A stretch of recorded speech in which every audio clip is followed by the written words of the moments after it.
नमस्कार दोस्तों, स्वागत है आपका वर्मा सर्स निष्णात क्लासेस में। हम लोग फिर से आए हैं अपने पेपर लेक्चर पर। आज का यह वीडियो या पेपर वीडियो हमारे लिए इम्पॉर्टेंट है और आप सभी लोगों के लिए इम्पॉर्टेंट है। हम लोग स्नेक पोएम के बारे में पढ़ने आए हैं। सबसे पहले आज हम लोग अपने जो कंपोजर हैं स्नेक पोएम के, D.H. लॉरेंस, उनके बारे में जानेंगे।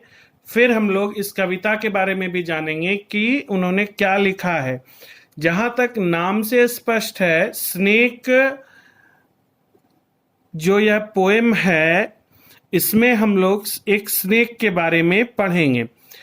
हालांकि आप जब इस पोएम को पढ़िएगा तो और जब आप समझने का प्रयास कीजिएगा तो बहुत आसान पोएम है, लेकिन एक कवि जो मिस्टर डेविड हर्बर्ट लॉरेंस हैं, इनका पूरा नाम D.H. लॉरेंस का पूरा नाम डेविड हर्बर्ट लॉरेंस है, तो इन्होंने एक स्नेक से हुई मुलाकात को किस तरह से एक कविता में बदल दिया, यहां देखकर आपको आश्चर्य होगा।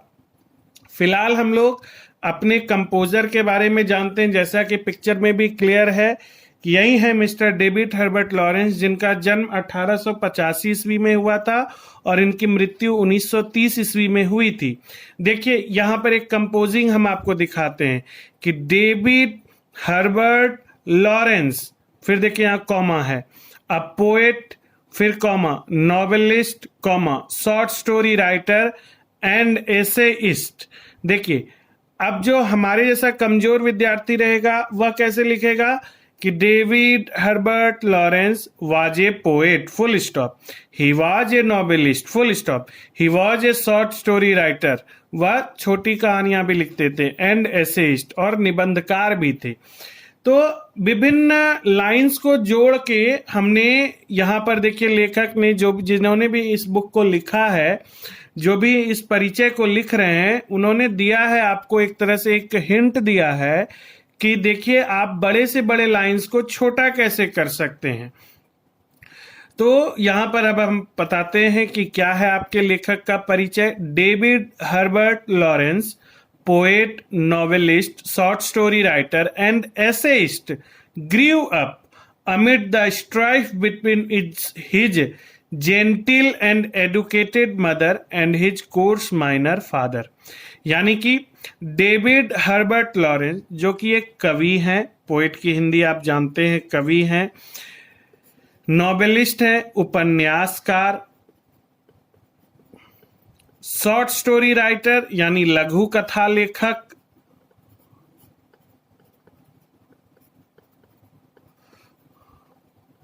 एसेइस्ट का मतलब हुआ निबंधकार,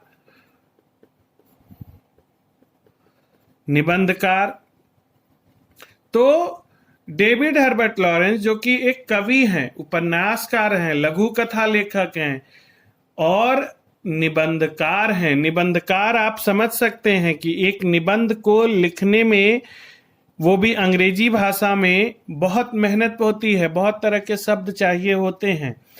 ग्रीव अप, ये कैसे बड़े हुए, अब इसके बारे में बताया जा रहा है। देखिए एक ही लाइन में, इसी को हम लोग बोलते हैं कि सभी लाइंस को कंपोज मतलब कि एक जगह जमा करके एक साथ लिखना। Grew up amid the strife between his gentle and educated mother and his coarse minor father। यानी डेविड हर्बर्ट लॉरेंस बड़े हुए, इनका बचपन बीता। स्ट्राइफ मतलब होता है कलह, इसकी हिंदी होती है कलह, जो घर घर में कभी कभी देखने मिलती है, दो पति पत्नी के बीच का जो कलह किचकिच, जिसको हम लोग अपने लैंग्वेज में बोलते हैं कलह किचकिच, उसी कलह किचकिच के बीच में ये बड़े हुए। His gentle and educated mother, यानी कि उनकी पढ़ी लिखी और सभ्य माता, and his coarse miner father, यानी कि गवार मजदूर पिता, गवार मजदूर पिता और पढ़ी लिखी माता के कलह के बीच में ये बड़े हुए।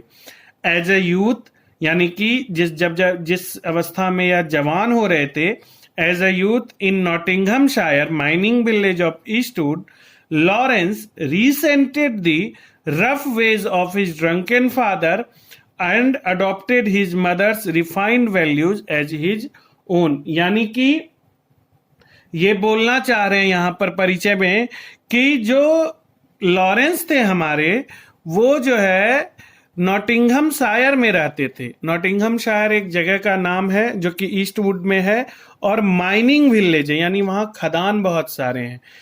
तो जवान जब हो रहे थे तो इन्होंने, लॉरेंस ने resented the rough ways of his drunken father. Resented का मतलब होता है कुढ़ना, इसका मतलब होता है कुढ़ना। वो जो है ना अपने पिता के स्वभाव से कुढ़ते थे।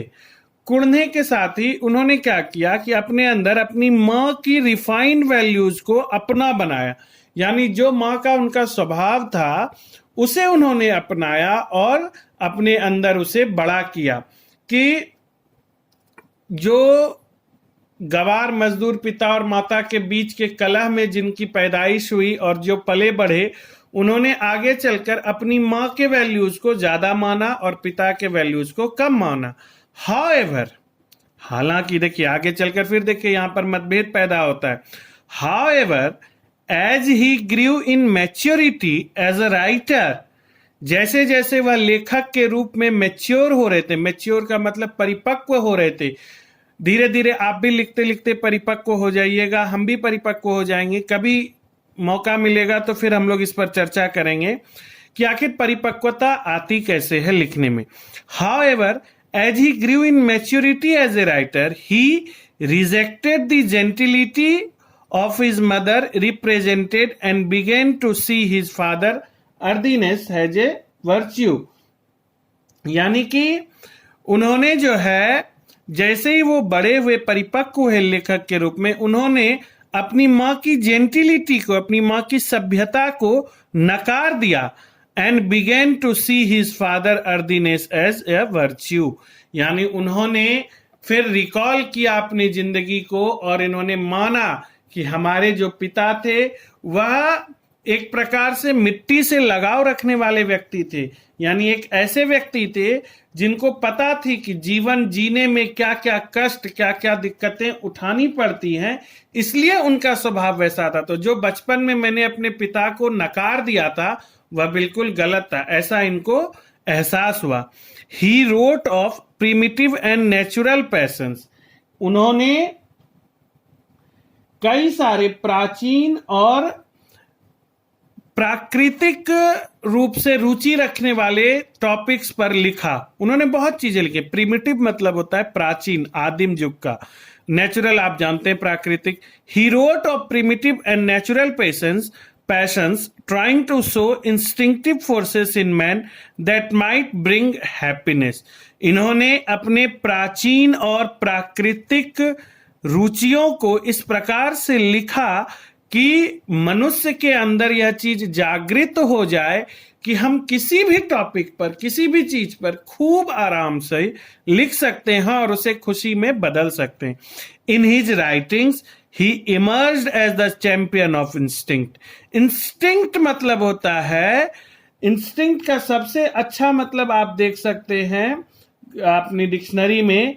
इंस्टिंक्ट का मतलब होता है सोच। उस समय मतलब कि कोई भी सिचुएशन आता है तो उस पर आप रिएक्ट कैसे करते हैं, वह इंस्टिंक्ट कहलाता है। कभी कभी आप देखते होइएगा कि क्रिकेट में भी विराट कोहली साहब ऑर्थोडॉक्स शॉट को छोड़कर अचानक से आए किसी बॉल को इस प्रकार से हिट करते हैं कि लोग भी नहीं सोच सकते, बॉलर भी नहीं सोच सकते कि इस प्रकार से हिट किया जा सकता। वो हीट ऑफ द मोमेंट का इंस्टिंक्ट होता है, वो एक तरह से सोच है, झलक है।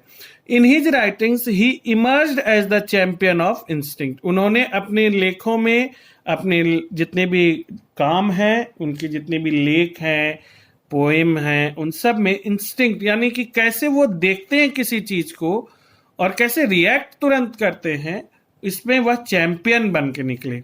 हिज इंपॉर्टेंट वर्क्स इंक्लूड, ये चीज ऑब्जेक्टिव में पूछा जाता है, उनकी जितनी भी इंपॉर्टेंट वर्क्स हैं, यानी कि ये जो काम किए हैं उनमें कुछ महत्वपूर्ण है। अ कलेक्शन ऑफ पोएम्स 1909 ईस्वी में आई थी। एक collection of poems the white peacock 1911 में आई थी। द ट्रेसपासर 1912 में, सन्स एंड लवर्स 1913 में, द रेनबो 1915 में, प्लम्ड सरपेंट 1926 में, लेडी चैटरलीज लवर 1926 में आई थी। ये सारे पोएम्स इंपॉर्टेंट हैं।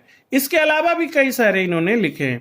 In the present poem snake, Lawrence exalts the values of primitive life and denounces the shames and artificialities of modern civilized life। ये जो present poem snake, snake के बारे में जो आप अगले वीडियो में पढ़ने वाले हैं, इस वीडियो में, इस पोएम में लॉरेंस साहब ने बताया है कि जो प्राचीन लाइफ थी, प्राचीन जिंदगी थी, आदिम जिंदगी थी, वह कितनी अच्छी थी। एंड डीनाउंसेंस का मतलब होता है बिल्कुल पाखंड का विखंडन करना। डीनाउंसेंस द शैम्स, शैम्स का मतलब भी पाखंड होता है। पाखंड को बिल्कुल नकारा समझाना उन्होंने अपनी इस पोएम में जाहिर किया है और बताया है कि हमारा मॉडर्न लाइफ कितने प्रकार की आर्टिफिशियलिटीज से घिरा हुआ है और हमारा प्राचीन जीवन कितना अच्छा था। और आप स्नेक पोएम जब देखिएगा तो आपको लगेगा कि कितना सिंपल सा पोएम था, जिसको कि इन्होंने कितना अच्छा लिखा। एक सांप से हुई मुलाकात को कोई इतने अच्छे तरीके से लिख सकता है और सोच सकता है। और जब आप यह पोएम अच्छे से हिंदी में समझ लीजिएगा तो अगली बार जब किसी सांप से मुलाकात होगी तो आपको मेरी आवाज जरूर याद आएगी। ऐसा हम होप करते हैं। आज के लिए, इस वीडियो के लिए इतना ही। हम लोग अपने अगले वीडियो में मिलेंगे फिर से और जानेंगे इस पोएम को बिल्कुल डिटेल में। और फिर उसके बाद के वीडियो में हम लोग समरी पर भी चलेंगे, समरी पर भी चर्चा करेंगे कि किस प्रकार से हम इसका संक्षेप लिख सकते हैं।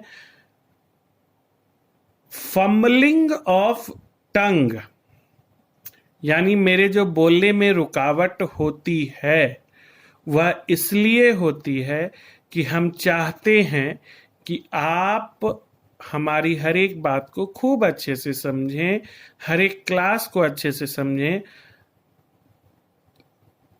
इसलिए हम थोड़ा सा फंबल करते हैं। ऐसा नहीं है, फंबल मतलब कि थोड़ा सा हकलाते हैं या थोड़ा सा लड़खड़ाते हैं।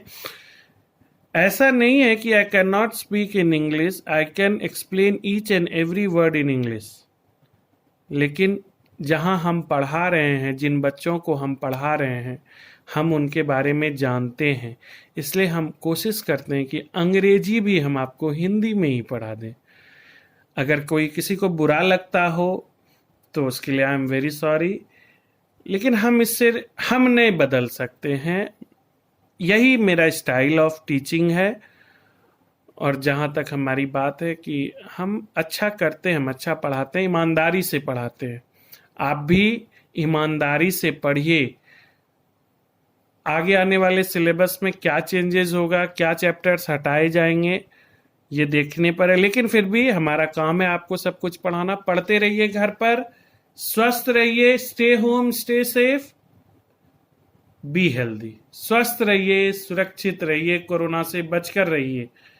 मौत हर एक दरवाजे पर दस्तक दे रही है, कभी खोलिएगा नहीं दरवाजा, पता नहीं क्या हो। भगवान न करे किसी के घर में ऐसा कुछ हो। फिर भी स्थिति बद से बदतर होती जा रही है। हिम्मत करते हुए भी मैं अपना क्लास नहीं खोल पा रहा हूं। प्लीज घर पर रहिए। Thank you very much.